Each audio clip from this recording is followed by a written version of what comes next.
نحمده ونصلي على رسوله الكريم أما بعد فأعوذ بالله من الشيطان الرجيم بسم الله الرحمن الرحيم أم كنتم شهداء إذ حضر يعقوب الموت إذ قال لبنيه ما تعبدون من بعدي قالوا نعبد إلهك وإله آبائك إبراهيم وإسماعيل وإسحاق إلها واحدا ونحن له مسلمون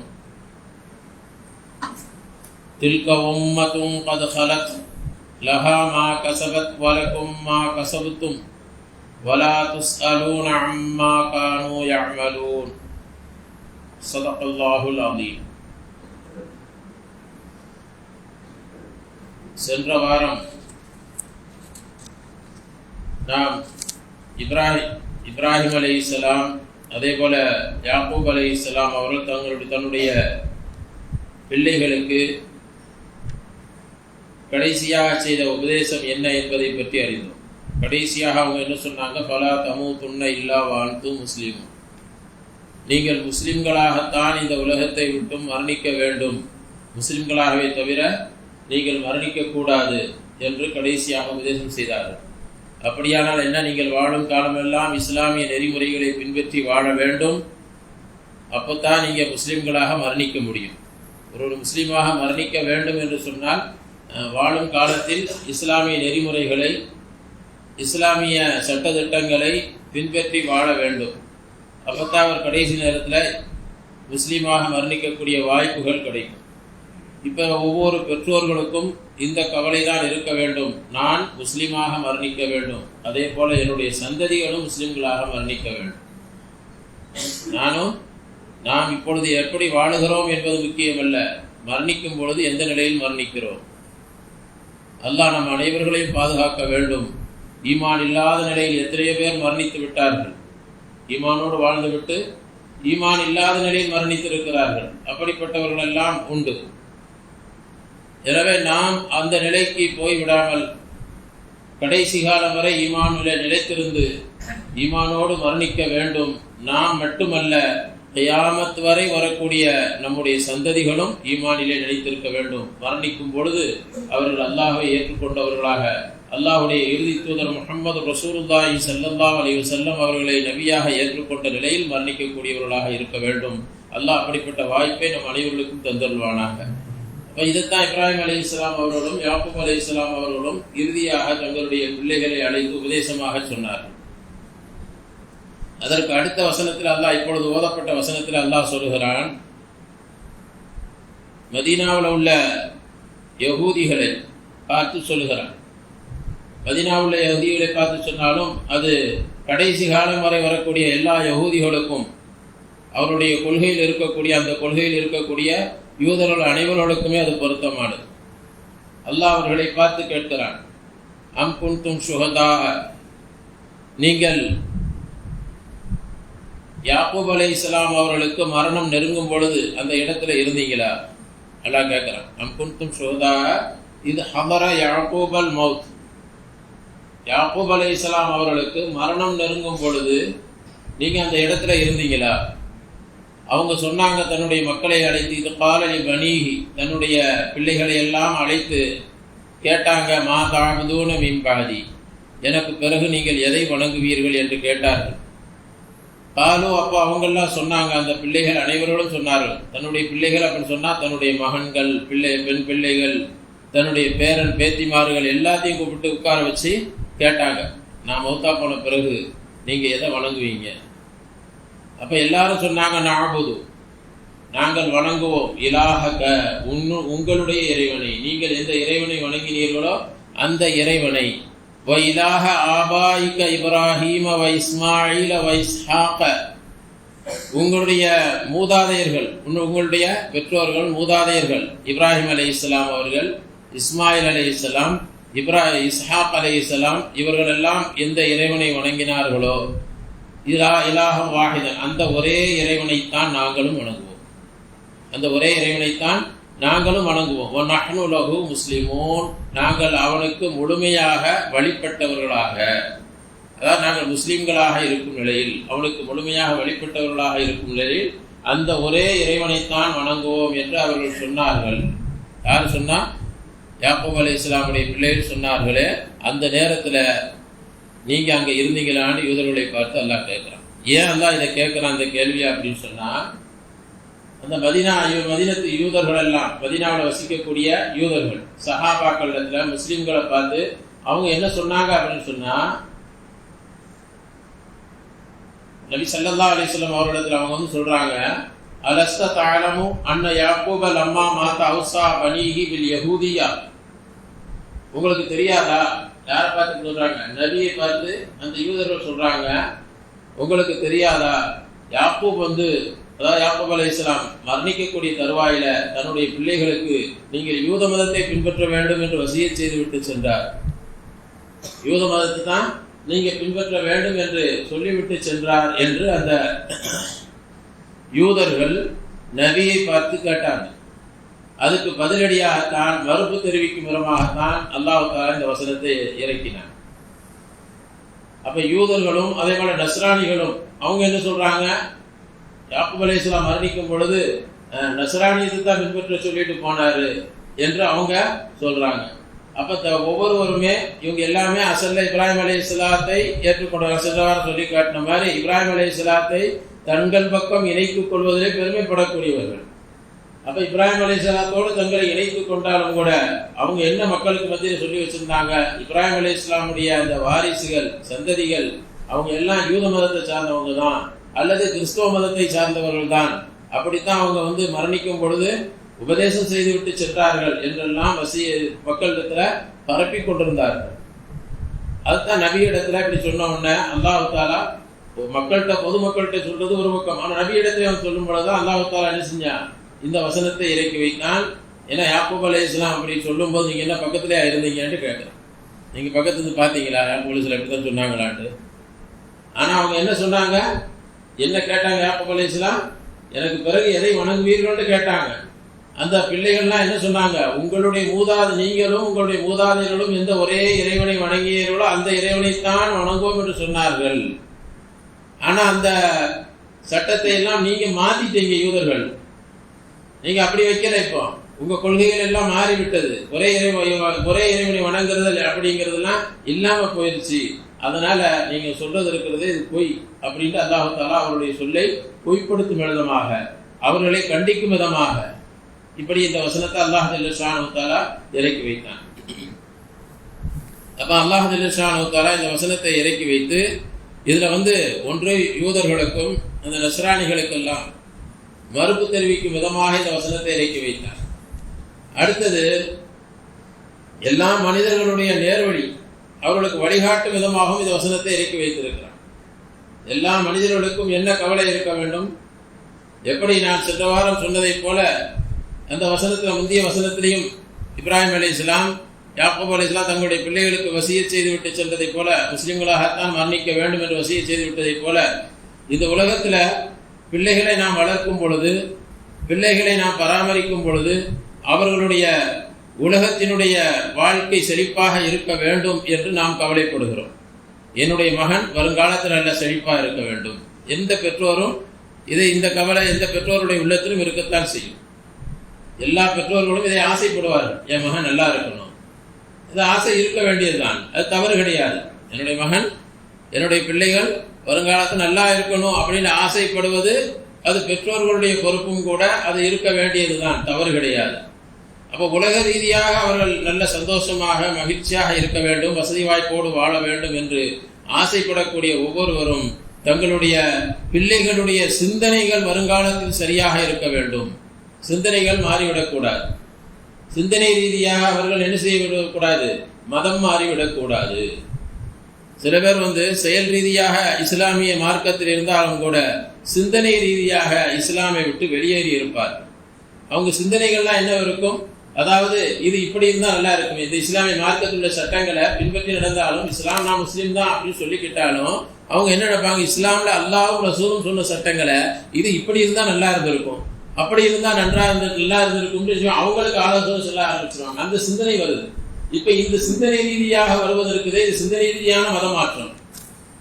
ஏட்டா இஸ்லாம் அல்லாஹ்வும் ரசூலும் எதை சொன்னார்களோ அதை முழுமையாக ஏற்றுக்கொண்டு அதுதான் நடைமுறைக்கு சாத்தியமானது, அதுதான் வெற்றி இருக்கிறது என்று முழுமையாக நம்பணும்.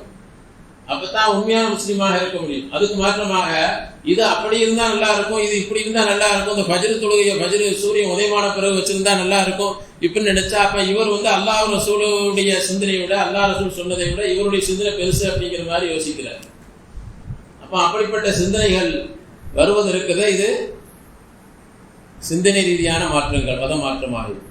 அப்ப ஒவ்வொரு பெற்றோரும் தன்னுடைய பிள்ளைகள் நன்றாக உலக ரீதியாக நன்றாக இருக்க வேண்டும், மகிழ்ச்சியாக இருக்க வேண்டும் என்று எப்படி கவலைப்படுகிறார்களோ, இதைவிட அதிகமாக என்ன கவலைப்பட வேண்டும் என்று சொன்னால், என்னுடைய சந்ததிகள் சிந்தனை ரீதியாக அவர்களிடத்தில் மாற்றம் வந்துவிடக்கூடாது, இஸ்லாமிய சிந்தனை முழுமையாக இருக்க வேண்டும், அல்லாஹ் ரசூல் சொல்றதுதான் வெற்றி இருக்கிறது, அந்த சிந்தனை அவருடைய உள்ளத்தில் முழுமையாக இருக்க வேண்டும். அதே போல அவருடைய செயல்கள் இஸ்லாமிற்கு மாற்றமான செயல்களாக மாறிவிடக்கூடாது, அவருடைய குணநலன்கள் இஸ்லாமிற்கு மாற்றமான குணங்களாக மாறிவிடக்கூடாது என்று அவருடைய பராமரிப்பு விஷயத்திலே, அவருடைய வளர்ப்பு விஷயத்தில இஸ்லாமிய முறை, இஸ்லாமிய சிந்தனை, இஸ்லாமிய செயல்பாடுகள், இஸ்லாமிய குணங்கள் எல்லாமே அவரிடத்தில் இருக்க வேண்டும் என்ற கவலையும் இருக்க வேண்டும். இந்த கவலை ரொம்ப இருக்க வேண்டும். ஏனென்று சொன்னால், அவரிடத்துல நீங்க உலகியல் ரீதியாக அவர்களுக்கு எதையும் கொடுத்து விட்டு செல்லாவிட்டாலும் கூட அல்லாஹ் நாடிய ரிசுக்கு நிச்சயமாக அவர்களுக்கு கிடைத்தே தீரும். கடைசியாக அப்படியே கஷ்டப்பட்டாலும் என்னவாகும் என்றால் ஒரு நாள் மரணித்து போய் விடுவார்கள். உலகத்தை விட்டு மரணித்து போய்த்தான் ஆகும் எல்லாருமே. அந்த மரணத்தோடு அந்த கஷ்டம் நீங்கிவிடும்.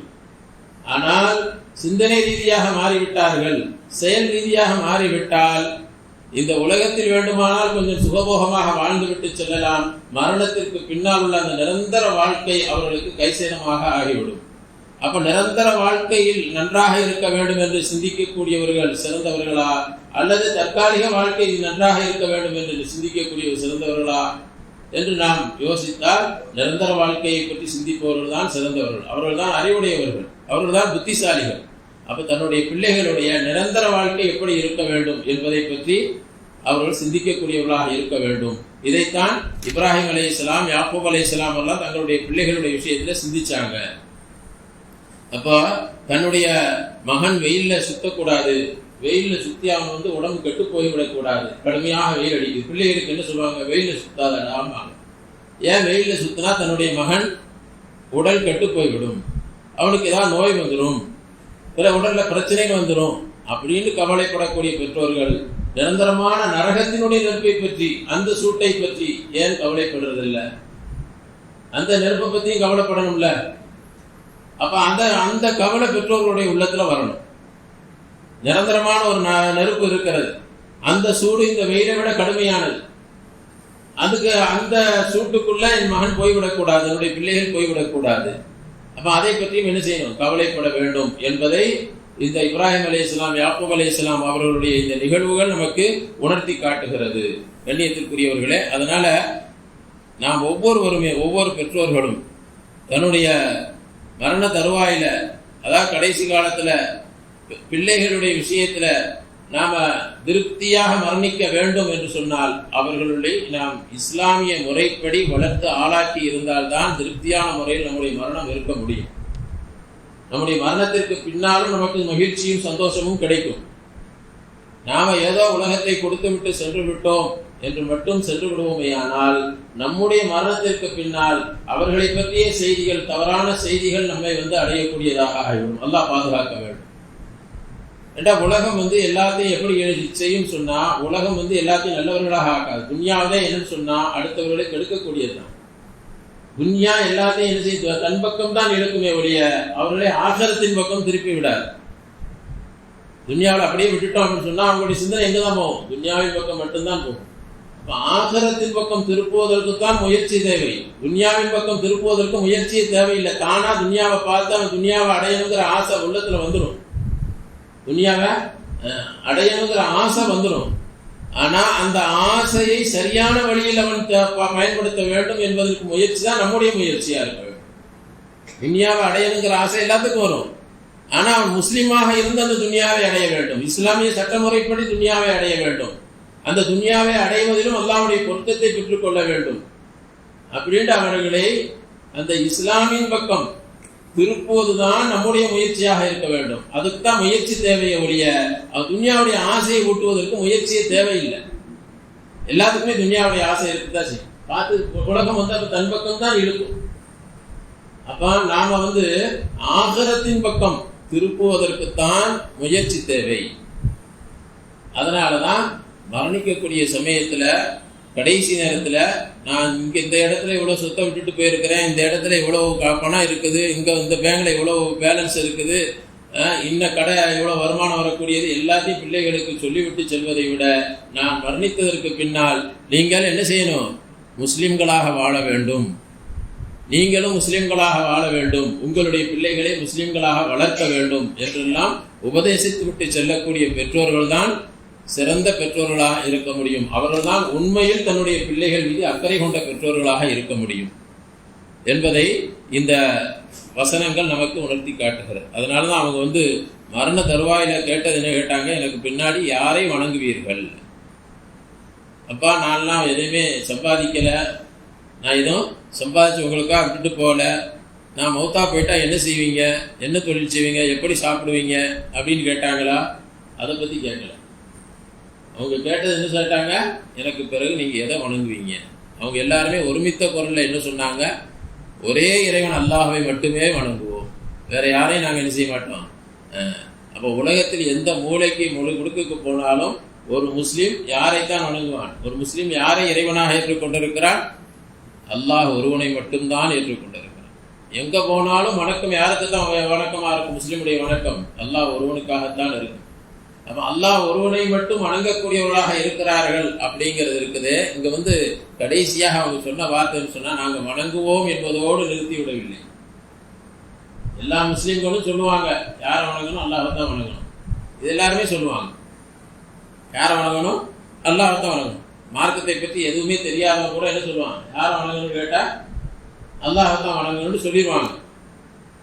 ஆனால் அல்லாஹ்வை வணங்க வேண்டும் என்று தெரிந்து கொள்வது மட்டுமல்ல, வெறும் அல்லாஹ்வை வணங்குகிறோம் என்று தொழுகையை நிறைவேற்றி விடுவது மட்டுமல்ல, அதற்கு அடுத்து அவங்க சொன்ன வார்த்தையை நாம் கவனிக்க வேண்டும். நஹ்னு லஹு முஸ்லிமூன், நாங்கள் அல்லாஹ்வுக்கு முழுமையாக கட்டுப்பட்டவர்களாக அடிபணிந்தவர்களாக அல்லாஹ்வை வணங்குவோம். இதை நாம் சிந்திக்கணும். அதாவது நான் என்னுடைய மகனை தொழுகையாளியாக ஆக்கிவிட்டேன். இதுல நிறைய பெற்றோர்கள் திருப்தி அடைஞ்சிடறாங்க. என் மகன் இந்த நேரம் தொழுகிறாங்க. அப்ப தொழுகையாளியாக ஆக்கிவிட்டது மட்டும் பெருசல்ல, அவனை முஸ்லிமான தொழுகையாளியாக ஆக்க வேண்டும். தொழுகையாளிகள் எல்லாமே முஸ்லிமாக இருக்கிறார்கள், உண்மையான முஸ்லிமாக இருக்கிறார்கள் என்று சொல்லிவிட முடியாது. எல்லா ஹாஜியாரும் உண்மையான முஸ்லிமாக இருக்கிறார்கள் சொல்லிட முடியாது. ஏன்னா ஹஜ்ஜுக்கு போயிட்டு வந்தோம், இஸ்லாமுக்கு முரணான பேச்சுக்களை பேசக்கூடியவர்களை நாம் பார்க்கிறோம். இஸ்லாமுடைய பெரிய கடமையை நிறைவேற்றி விட்டு வந்து விட்டார், கோலம் எல்லாம் நன்றாக இருக்கிறது, ஆனால் அவருடைய வாழ்க்கை சீரத் இருக்கிறது, அது மாற்றமாக இருப்பதை நாம் பார்க்க முடிகிறது. அவருடைய பேச்சுக்கள் இஸ்லாமுக்கு மாற்றமாக இருப்பதை பார்க்க முடிகிறது. அவங்க சிந்தனைகள் பூரா துன்யாவின் பக்கம் முன்னோக்கி இருப்பதை பார்க்க முடிகிறது. அவருடைய சிந்தனை என்ன செய்யற? ஆகிரத்தின் பக்கம் மாறல.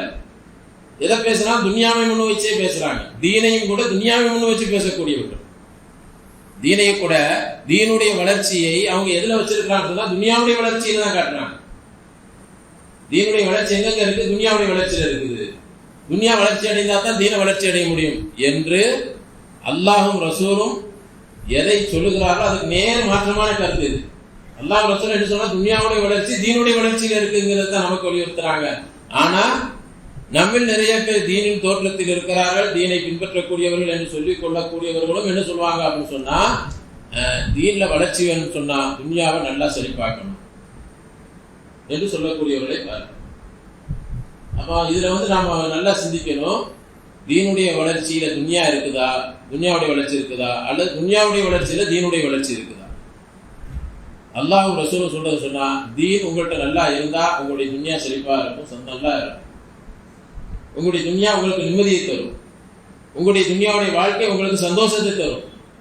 துன்யா செழிப்பாக இருந்தால் அதன் காரணமாக தீனுடைய வளர்ச்சி என்பதை பார்க்க முடியாது. இது நடைமுறையில நாம பார்க்கிறோம், கண்கூடா பார்த்துக்கிட்டு இருக்கோம். துன்யா நிறைய இருக்கிறவங்க எல்லாருமே தீனின்படி இருக்கிறது இல்லை. துன்யா செழிப்பா இருக்கு, எல்லாரும் அந்த துன்யாவை தீனுக்கு சாதகமாக பயன்படுத்துகிறார்களா அப்படிங்கிறத நம்ம பார்க்கணும். அப்ப அதனால நான் வெறும் இபாதத் அப்படின்னு சொன்னா, நாம வணங்குறோம், தொழுகிறோம், ஹஜ்ஜி செஞ்சுட்டோம், நோன்பு வச்சுட்டோம், இது மட்டும் போதாது, நான் அல்லாஹ் வணங்கிட்டேன் அப்படின்னு திருப்தி இல்லை. இப்போ நஹ்னு லஹு முஸ்லிமூன் அவங்க சொன்ன வார்த்தை என்ன சொன்னாங்க? நாங்கள் அல்லாஹ்விற்கு முழுமையாக கட்டுப்பட்டவர்களாக அல்லாஹ்வை வணங்குவோம்.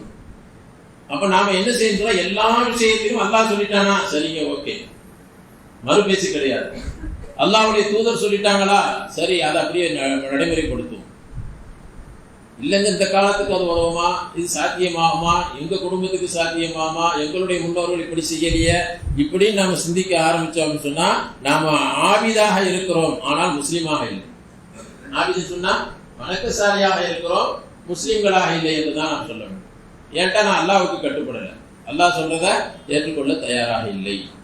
கணித்துக்கு வார்த்தை சின்ன வார்த்தை தான், அவங்க சொன்ன வார்த்தை வணங்குவோம் முஸ்லீம். ஆனால் அதுக்குள்ள எவ்வளவு பெரிய கருத்தை உள்ளடக்கி அவர்கள் சொல்லி இருக்கிறார். அல்லாஹ் அதை ஏன் எடுத்து சொல்றான்? நாம சிந்திக்கணும். நீங்க இபாதத் மட்டும், நான் இதை திரும்ப திரும்ப அதான் சொல்றேன், இபாதத் அப்படிங்கிறது மட்டும் போதாது, இஸ்லாமியர்களாக இருந்து இபாதத் செய்ய வேண்டும்.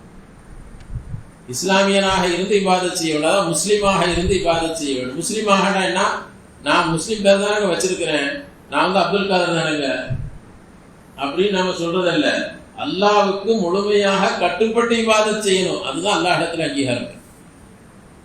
அல்லாஹ்வுக்கு கட்டுப்பட்டு முழுமையாக இபாதத் செய்ய வேண்டும். எந்த விஷயமா இருந்தாலும் சரி, அல்லாஹ்வும் ரசூலும் சொல்லிட்டா அதுல மறு பேச்சுக்கு இடம் இல்லை. உருதுல சொல்லுவாங்க, சார் ஆங்கோம் பர் கபூல் கர்லியா, அப்படியே நான் ஏற்றுக்கிட்டேங்க அப்படின்னு சொல்றது. அதுல நான் எந்த மறுப்பும் சொல்லலை. ஏன்டா அல்லாஹ் ரசூல் சொல்லிட்டாங்கிறீங்க, அதை போய் நான் மறுக்க முடியுமா, அதை மாற்ற முடியுமா அப்படின்னு என்ன செய்யக்கூடாது அப்படின்னு சொல்லக்கூடிய நிலைக்கு வந்துடணும். அப்பதான் அவர் வந்து முஸ்லீம். அப்படிப்பட்ட வணக்கசாலி தான் முஸ்லிமான வணக்கசாலி. அப்போ அவங்க எல்லாமே நபியினுடைய யாக்கூப் அலைஹிஸ்ஸலாமுடைய பிள்ளைகள் எல்லாம் சொன்னதுன்னு சொன்னா, நாங்கள் முஸ்லிமான ஆபீதுகளாக வணக்கசாலிகளாக இருப்போம், முஸ்லிம்களாக இருந்து அல்லாஹ்வை வணங்கக்கூடியவர்களாக இருப்போம். ஏன்டா அன்னைக்கு கிறிஸ்தவர்களிலும் ஒரு குரூப் இருக்கு. என்னன்னு சொன்னா, நாங்க வந்து அல்லாஹ்வை வணங்குகிறோம்னு சொல்றாங்க, ஒரு இறைவனை தான் வணங்குகிறோம், ஒரு இறைவனை வணங்குகிறோம் என்று சொல்லுவாங்க. ஆனால் அல்லாஹ்வுடைய எல்லா சட்டத்தையும் ஏற்றுக்கொள்ள மாட்டாங்க.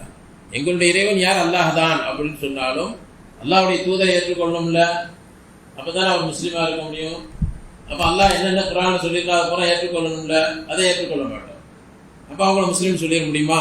ஆபிது தான், வணக்கசாலி, அல்லாஹ்வை வணங்குறோம்னு சொல்றாங்க. கண்ணியத்திற்குரியவர்களே, அதனால நாம் கவலைப்பட வேண்டும். நாம் நம்மை பற்றியும் கவலைப்படணும். நான் முஸ்லீமாக இருக்கிறேனா, நான் வணக்கசாலியா இருக்கிறேன், அதை கொண்டு திருப்தி பெற்றக்கூடாது. நான் முஸ்லீமா இருக்கிறேனான்னு நான் சிந்திச்சு பார்க்கணும்.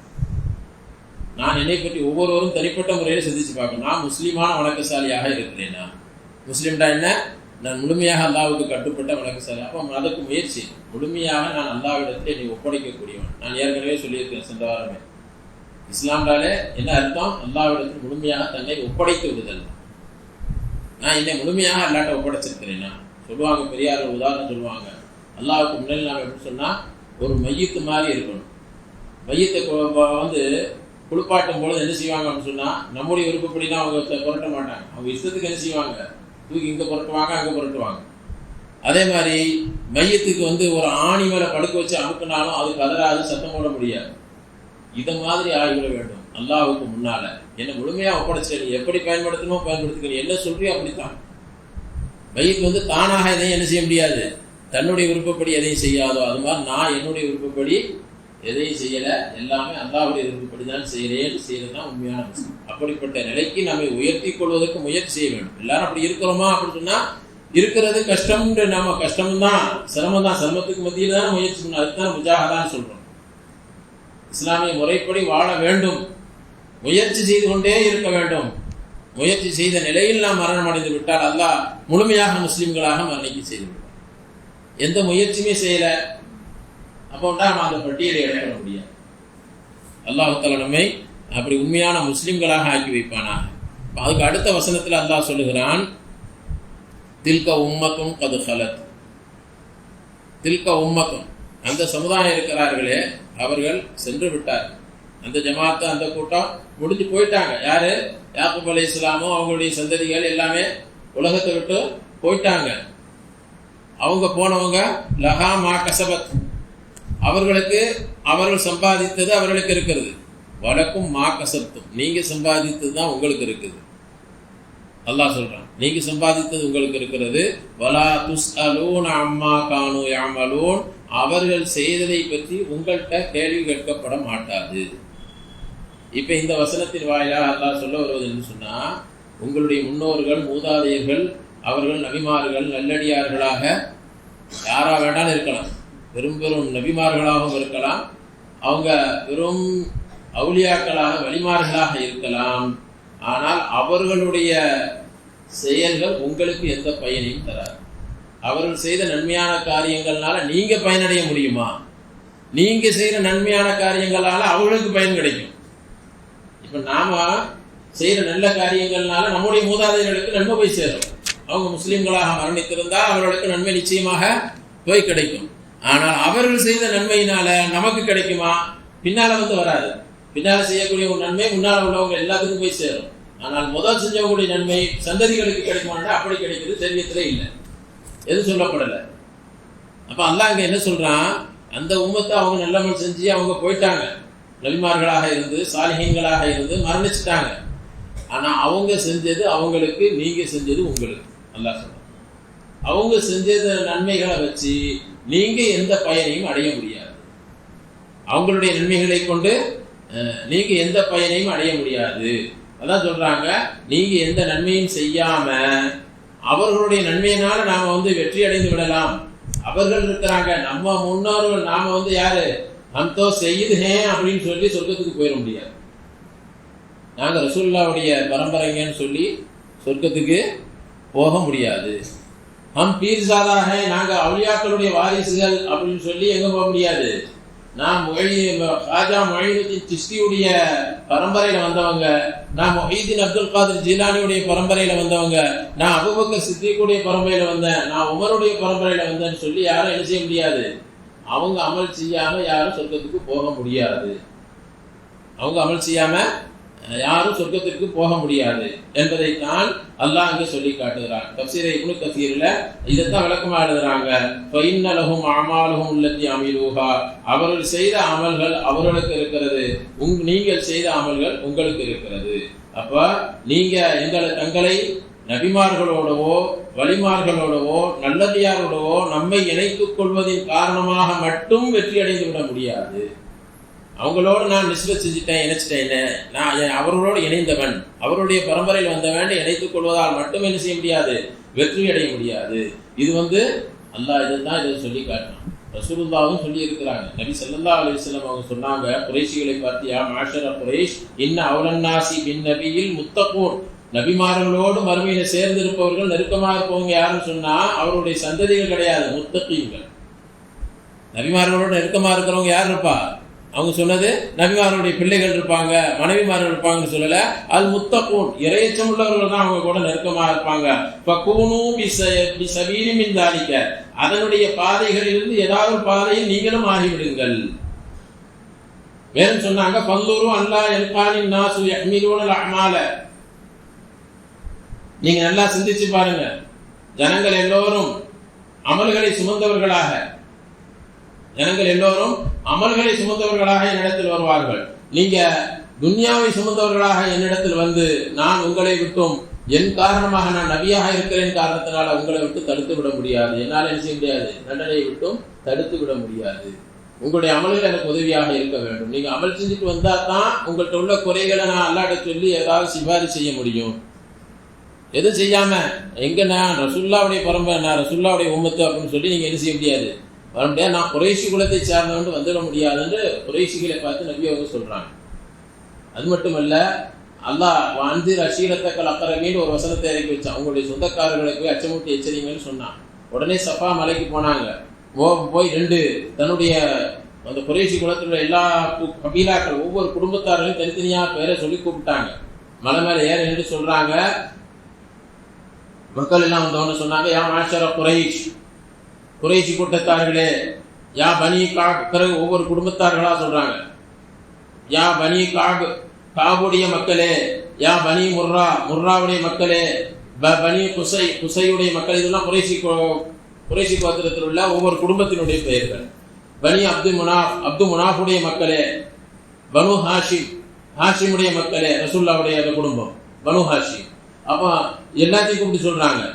எல்லாத்தையும் கூப்பிட்டு யா பனி அப்துல் முத்தலிபுடைய குடும்பத்தார்களே என்று எல்லாத்தையும் கூப்பிட்டு எல்லாத்தையும் பார்த்து ஒவ்வொன்றும் ரசூல்லா சொன்ன வார்த்தை என்ன சொன்னா, அன்பிது அன்புசக்கும் என்னால் உங்களை நீங்களே நரக நெருப்பை விட்டு பாதுகாத்துக் கொள்ளுங்கள். உங்களை நீங்களே நரக நெருப்பை விட்டு பாதுகாத்துக் கொள்ளுங்கள். லா உகுனி அன்பும் இனந்தாய் செய்யா, நான் அல்லாஹ் உங்களை விட்டும் அல்லாஹ்விடத்திலிருந்து எதையும் தடுக்க முடியாது. அல்லாஹ் விட்டும் எதை தடுக்க முடியாது. உங்களுக்காக நான் எந்த கெடுதியையும் உங்களுக்காக நான் தடுக்கவும் முடியாது, எந்த நன்மையும் உங்களுக்காக நான் கொண்டு வந்து சேர்க்க முடியாது. மறுமையில எதையும் உங்களுக்கு நான் தர முடியாது. ரசூலுல்லாஹ் தெளிவாக சொல்லிட்டாங்க. சொல்லிட்டு கடைசியாக பாத்திமா தன்னுடைய மகளை அழைத்தும் சொன்னார்கள், யா பாத்திமா பின்த் முஹம்மது, அதே சபா மலை என்று சொல்லுகிறார்கள். முஹம்மது ஸல்லல்லாஹு அலைஹி வஸல்லம் மகள் பாத்திமாவே, சலீனி மா ஷிஇத்தி மின் மாலி, என்னுடைய பொருட்கள்ல எதை வேண்டுமானாலும் கேள், என்னிடத்தில் இருக்கக்கூடிய பொருள்ல எதை வேண்டுமானாலும் கேள், கொடுக்கிறேன். ஆனா அன்கிதி நக்ஸகி மினன்னார், நரக நெருப்பை விட்டு நீ உன்னை தடுத்துக்கொள். நான் உன்னை நரக நெருப்பை விட்டு என்னால தடுக்க முடியாது. நாளைக்கு வந்து நரக நெருப்பை என்னை நரகத்துக்கு அனுப்பிட்டான், என்னை நரகத்தை வாத வேண்டாம், என்னால் அது முடியாது. எந்த பாத்திமாவை பார்த்து என்ன சொன்னாங்க, ஈரோக்கொலை துண்டுன்னு சொன்னாங்களோ அவங்கள்ட்டையும் சொல்லிட்டாங்க, இந்த உலகத்துல நான் உன் மேல அவ்வளவு பிரியம் வச்சிருக்கேன், எல்லாம் வச்சிருக்கிறேன், ஆனா நரகத்தை விட்டு உனக்கு பாதுகாப்பு வேணும்னு சொன்னா அது நீதான் பாதுகாத்துக் கொள்ளணும், நீதான் உன்னை பாதுகாத்துக் கொள்ள வேண்டும். பைனில் ஆம்லிக்குலக்கி நர்வன் வலானப்பா, எந்த தீங்குக்கோ மறுமையினுடைய தீங்குக்கோ நன்மைக்கோ நான் சொந்தமாக பொறுப்பெடுத்துக் கொள்ள முடியாது. உன்னுடைய மறுமையினுடைய கஷ்ட நஷ்டங்களுக்கு நான் என்ன செய்ய முடியாது, பொறுப்படுத்திக் கொள்ள முடியாது.